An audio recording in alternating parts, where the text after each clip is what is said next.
प्रेमी सज्जनों नमस्कार। साहेब बंदगी। आज संसार में विषमता है, मनुष्य एक होता हुआ भी अनेकता में बटा हुआ है।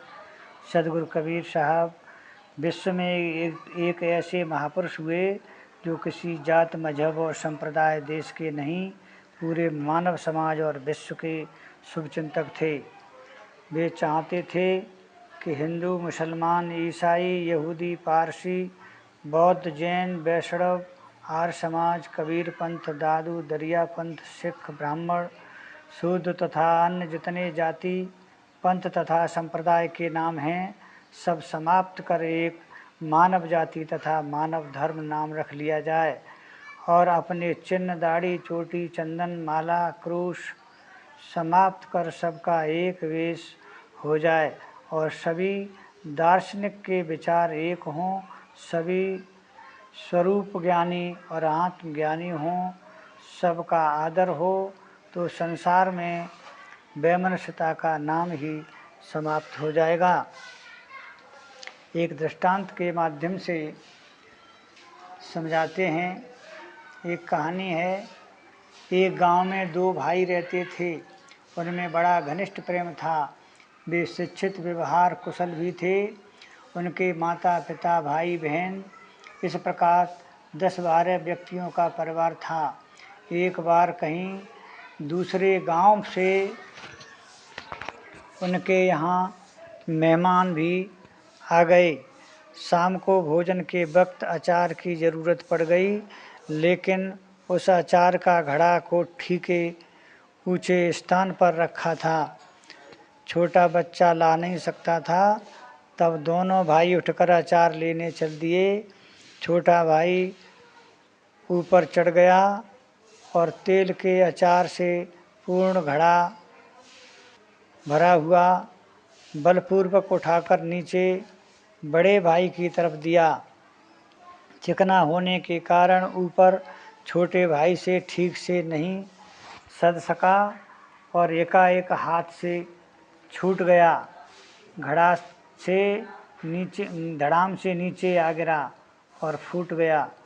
छोटा भाई कहता है, भैया यह गलती मेरे से हुई है, जो कि मैं ऊपर से ठीक से साध कर नहीं दे सका, जो कि ऊपर से ही गिर पड़ा। फिर आपका क्या दोष है? तब बड़ा भाई बोला, अरे भैया, असावधानी तो मेरे से हुई। यदि आपसे घड़ा छूट भी गया तो मैं सावधान होता तो घड़े को अधर में ही साध लेता, इसलिए गलती मेरे से हुई है। इस प्रकार दोनों भाई अपनी अपनी गलती मान करते हुए सहज ही एक दूसरे को निर्दोष साबित कर रहे हैं। ऐसा विनम्रता सहित प्रेम व समता का व्यवहार परस्पर दोनों भाइयों का देखकर घड़ा फूटने की हानि घर में किसी को लेश मात्र भी नहीं हुई। आखिरी तथा बिखरा हुआ अचार, मसाला, तेल साफ कर झाड़ पोंछ अलग किया, किंतु दोनों भाइयों के पवित्र प्रगाढ़ सद्व्यवहार पर उन महामानवों सहित और सारा घर प्रसन्न हो रहा है। वे आगंतुक तो अचंबा करने लगे कि धन्य है ऐसे सब ब्रह्म प्रेमी भाइयों को, जो कि इस प्रकार घर में सद्भाव विचार द्वारा अनेक दुख हानि आते हुए भी नहीं व्यापते तथा सुख शांति की वर्षा हो रही है। उसी प्रकार देश रूपी विश्व घर में मानव मात्र परिवार भली भांति कल्याण पा सकता है। प्रत्येक मानव मात्र परिवार भली भांति अपने मूल उद्देश्य पर विचार करते ही अपने शांति प्रतिभावों की धारणा के व्यवहार में मंगलमय जीवन व्यतीत करते हुए सद्गति का हकदार होगा। दुख दुर्गति तो अविवेक के कारण दुष्कर्मों में होती है। किसी ने कहा है, दुख पाए हो अविवेकी, नहीं विवेकी पाते, जो विवेक का ले सहारा दुख पास नहीं आते। अर्थात अर्थ स्पष्ट ही है। ऐसे विवेक को धारण कर निज निज जात मजहब वर्ण मत पंथ मिथ्या हैं और इनकी दुखद मान्यता का परित्याग करना चाहिए ताकि सर्व आपत्तियों का विरोध, विषमता का नाश हो। विश्व मानवों की वास्तविक एकता का प्रामाणिक नारा उच्च स्वर। पूर्व गुरु कबीर कहते हैं, हिंदू तुर्क कहाँ ते आया, किन यह राह चलाया। सदगुरुदेव कहते हैं, सर्व मानवों की एकता के बंधुत्व भाव में ये हिंदू मुसलमान का विभाजन कर दो टुकड़े, ईसाई पारसी आदि चार वर्ण सहित अनेकता रूप छार छार किसने किए। अतः यह बहुत ही बुरा करने वाला ने किया। और कहते हैं, ऊंच नीच है मध्य की वाणी, एक है पवन एक है पानी। सदगुरु कबीर कहते हैं बीजक में, चार वर्ण हिंदू मुसलमान और ईसाई यदि आदि को ऊंच नीच व अनेकता के भाव बीच में स्वयं के बनाए झूठे हैं। सही पूछो तो जन्म सबके एक ही प्रकार और कर्म वासना से होते हैं। शरीर ही एक समान रक्त बिंदु से सबके तैयार होते हैं। फिर अनेक विषमता रूप भेदभाव मानना ज्ञान है। गुरु जी कहते हैं, हंस दे तज न्यारा होई, ताकर जात कहें दो कोई। स्याह सफ़ेद की राता पियरा, आवरण वर्ण पिताता सियरा। हिंदू तुर्क की बूढ़ो बारा, नार पुरुष का करो विचारा।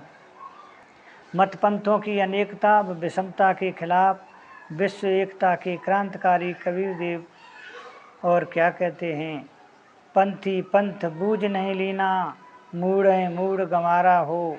सदगुरुदेव कहते हैं, धर्मवादी वेशधारी व सर्व जिज्ञासु मानव बंधुओं, तुमने सत्यासत्य पहचान कर निज पद पंथ नहीं अपनाया।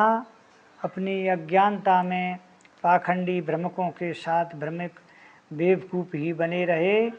अब भी चाहें तो विचार द्वारा विनम्रता व प्रेम केवल सच्ची एकता में शांति कल्याण पा सकते हैं। सदगुरु पूर्ण साहब कहते हैं, निज कर लागे निज हितन, अंगुर गई निज आँख, और दसन चवाई जीव निज काकों क्रोध कह भाक। तैसे ही समझ विचार के क्रोध न करिए भाई, सब तेरे तू सबन का काको जान रसाय। प्रेम बंधुओं, कहीं पर तुरंत पैदा हुआ एक बच्चा सड़क के किनारे पर मिल जाए और किसी अपरिचित व्यक्ति पाए तो उस बच्चे को वह किस जाति का अनुमान कर सकता है, किस जाति का मान सकता है। सदगुरु कबीर कहते हैं कि पेट ही में से न कोई वेद पढ़कर और यज्ञोपवीत पहनकर आता है और न कोई खतना करा कर आता है। पैदा होने के बाद ही सारे स्वांग बनाए जाते हैं। सभी के शरीर एक प्रकार के रजवीर से बनते हैं। सब में एक ही प्रकार के प्राण आदि होते हैं। माता पिता से सबका जन्म होता है। फिर जन्म के आधार पर अपने श्रेष्ठ मानना कहाँ तक ठीक है। पेट न काहू वेद पढ़ाया, सुन्नत कराए तुर्क नहीं आया। नारी मोचित गर्भ प्रसूति, स्वांग धरे बहुते करतूती। तैया हम तुम एक है लोहू, और एक है प्राण व्याप है मोहू। एक है जनी जना संसारा, कौन ज्ञान से भय अन्य नारा। सब में एक प्रकार त्वचा हड्डी मलमूत्र रक्त मांस वीर हैं। और इसमें ब्राह्मण शूद्र तथा हिंदू मुसलमान कौन है। रजोगुणी ही ब्रह्मा है, तमोगुणी ही शंकर तथा सतोगुणी ही विष्णु है। गुरु कबीर का कथन है कि हृदय निवासी राम में रमण करो, हिंदू मुसलमान कोई नहीं है। मनुष्य के शरीर में लगी हुई सामग्री हिंदू मुसलमान नहीं, जीवात्मा हिंदू मुसलमान नहीं। मिट्टी पानी आग हवा आसमान हिंदू मुसलमान नहीं। चाँद सूरज तारे बादल बिजली हिंदू मुसलमान नहीं। नीम कटहल फल फूल आदि हिंदू मुसलमान नहीं। ईसाई नहीं। गाय भैंस बैल घोड़ा चिड़िया आदि हिंदू मुसलमान नहीं होते। आखिर हिंदू मुसलमान ईसाई यहूदी ब्राह्मण और शूद्र आदि नाम की कौन सी वास्तविक वस्तु है, फिर सबकी एकता में रोड़ा ही क्या है। स्वच्छता, सत्य भाषण, विनम्रता, अस्तेय, अहिंसा, दया, क्षमाशील, धैर्य, विचार, सम, दम आदि सदाचार सद्गुण जो मानवता या इंसानियत के ज्वलंत रूप हैं, जीवन से यदि ये निकल जाएं तो दाढ़ी, चोटी, खतना, यज्ञोपवीत, माला, चंदन, क्रूश आदि क्या महत्व रख सकते हैं। सद्गुण सदाचार बिना पूजा, नाम जप, संध्योपासना, तर्पण, हवन, वेद पाठ तथा रोजा, नमाज, हज, कुरान पाठ, ईश्वर प्रार्थना का क्या महत्व होगा। ये नाना वेश, उपासना पद्धतियाँ तथा कुछ मान्यताओं का अंतर ही तो धर्म में अंतर दिखलाते हैं, परंतु ये सब तो केवल ऊपरी खोल हैं। धर्म का वास्तविक स्वरूप तो सदाचार तथा सद्गुण है, जिसको संसार के सभी मत वाले, यहाँ तक कि आस्तिक, नास्तिक, आध्यात्मवादी, भौतिकवादी सभी एक स्वर से स्वीकार करते हैं। इस प्रकार वास्तविक धर्म में प्रायः सबकी एक समान मान्यता होने से मानव मात्र में एकता का आसक्ति है। संसार में सभी पर संदेह किया जा सकता है, परंतु अपने आप पर नहीं, क्योंकि सब पर संदेह करने वाला तो स्वयं ही है। यदि वह स्वयं न हो तो संदेह कौन करेगा। डेकार्ट ने प्रिंसिपल्स ऑफ फिलॉसफी में कहा है, I think therefore I am, अर्थात मैं सोचता हूँ अतएव मैं हूँ। हिंदू, मुसलमान, ईसाई, यहूदी, बौद्ध, जैन कोई नहीं कह सकता कि मैं नहीं हूँ। जो कहता है कि मैं नहीं हूँ वह उसी प्रकार भ्रांत है जैसे कोई कहे कि मेरा पिता बाल ब्रह्मचारी है अथवा मेरे मुख में जिह्वा नहीं है अतएव मैं हूँ। यह मैं जड़ शरीर तथा हृदय मस्तिष्क नहीं है, ये अजर अमर चैतन्य दृष्टा है। मानव मन, वाणी और कर्मों की पूर्ण निर्मलता प्राप्त होने पर मनुष्य आत्म शांति प्राप्त करता है। ये आत्म शांति स्वरूप स्थिति ही जीवन का चरम लक्ष्य है। इसी को आप ईश्वर प्राप्ति, खुदा प्राप्ति, गॉड प्राप्ति, निर्वाण प्राप्ति या मोक्ष प्राप्ति कह सकते हैं। शब्दों को लेकर न लड़ा जाए तो इसमें सबका समाधान हो सकता है। एक स्थान पर 4 मनुष्य इकट्ठे हुए। एक ने कहा मेरे लिए जल लाओ, दूसरे ने कहा पहले मेरे लिए पानी लाओ, तीसरे ने कहा पहले मेरे लिए आग लाओ और चौथे ने कहा पहले मेरे लिए वाटर लाओ। चारों में पर्याप्त विवाद हुआ। सभी अपनी मांग की पूर्ति पहले चाहते थे। ये चारों एक दूसरे की भाषा समझ नहीं पाते थे। चारों भाषाओं का समझने वाला एक व्यक्ति आया और एक घड़ा पानी लाकर रख दिया। फिर तो वो सब चिल्ला चिल्ला कर बोल उठे, मेरा जल आ गया, आग आ गया, वाटर आ गया। इसी प्रकार हम शब्दों के फेर को लेकर लड़ते हैं, यह नहीं समझते कि वस्तु स्थिति एक ही है। सद्गुरु कबीर कहते हैं, बिना विवेक भटकत फिरे, फकर शब्द की छाह, यानी बिना विवेक के ही प्राणी शब्द को पकड़ करके ही भटकता है। प्राणी मात्र को सुख दुख का अनुभव समान होता है, अतः भूल कर भी दूसरे को दुख न दो, जहाँ तक बन सके सुख दो। आप अपने लिए दूसरों के द्वारा जो व्यवहार बर्ताव चाहते हैं वही दूसरों के साथ करें, यही धर्मसार है। अपने धार्मिक विचारों के अनुसार चलना तथा दूसरों के धार्मिक विचारों का आदर करना, यह सभी धर्मावलंबियों का पुनीत कर्म है। प्रेम पूर्वक निर्णय करना अलग बात है, सबका वास्तविक धर्म है, एक ही है। सद्गुण सदाचार, बाहरी बातें, पूजा, नमाज, प्रार्थना, अल्लाह, राम, गॉड, मंदिर, मस्जिद, गिरजाघर तथा दाढ़ी, चोटी, खतना, यज्ञोपवीत, चंदन, माला आदि जितने अंतर हैं सब ऊपरी हैं। सहिष्णुता पूर्वक रहते हुए सबको अपना कर्तव्य पालन करना चाहिए। वासित विश्वानी ने कहा है, राम समझ रहमान समझ ले, धर्म समझ ईमान समझ ले, मस्जिद कैसी मंदिर कैसा ईश्वर का स्थान समझ ले, कर दोनों में शेर बाबा कोई नहीं है गैर। राम रहमान एक बात है, इसी प्रकार धर्म और ईमान एक बात है। मस्जिद मंदिर कैसे ईश्वर का स्थान समझो कि कहाँ है। मंदिर मस्जिद ईश्वर के स्थान नहीं है, ये औपचारिक उपासना के स्थान है। अतएव दोनों में घूमो फिरो, संसार में कोई दूसरा नहीं है, सब अपने हैं। जफर महोदय ईश्वर का स्थान बताते हुए कहते हैं, न देखा वह कहीं जलवा, जो देखा खान ये दिल में। बहुत मस्जिद में सर मारा, बहुत सा ढूंढा बुतखाना में। अर्थात जो तमाशा हृदय मंदिर में देखा, अन्यत्र कहीं नहीं देखा। मस्जिद मंदिर में बहुत बार सिर पटका और व्यर्थ गया। इसलिए मंदिर तोड़ो मस्जिद तोड़ो, कोई नहीं मुझा है। पर काऊ का दिल मत तोड़ो, यह घर खास खुदा का है।